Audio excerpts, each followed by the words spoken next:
Колко време ви трябваше да почнете да живеете, колко толкова нормално после това, що се случи? Па не може нормално да живееме. Ние, ко вчера да се деси случајот, не можеме да... Нормално нема живот кај нас. Кога слуша това, не се те убици, ги ослободили на Косово или не се естрадирани од Косово овде и така натаму. Како се чувствувате? Па се чувствуваме како што се чувствуваме, ама ние добро го познаваме случајот и цврсто стоиме на дека се овие убиците.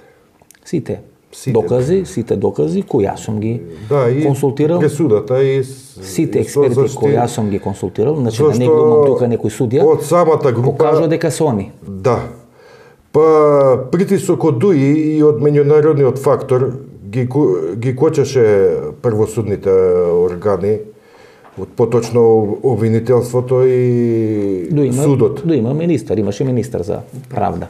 Па може да се слободно да се каже за неправда министер зашто за случајот Монструм министерот Аднан Ешари нема подпишано ниту еден документ за екстрадиција.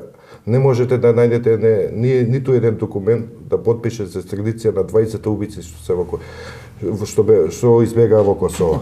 Се чувствувавте ли злоупотребени од политиката? Па злоупотребени, да, и сега дефинитивно може да каже дека сме злоупотребени. Господинот Заев 5 месеци се рекламираше со нашиот случај, ни пушти порака дека ќе ни ги даде тие 5 државна тајна, и викаше 6, ама ништо од тоа до сега. И порака некоја покажувавте дека да, ја имаме и во телефоните испечатено имаме пораката. Кај што ви гарантира дека ќе ви ги даде доказите? Па неговата гаранција видовте колку вреди.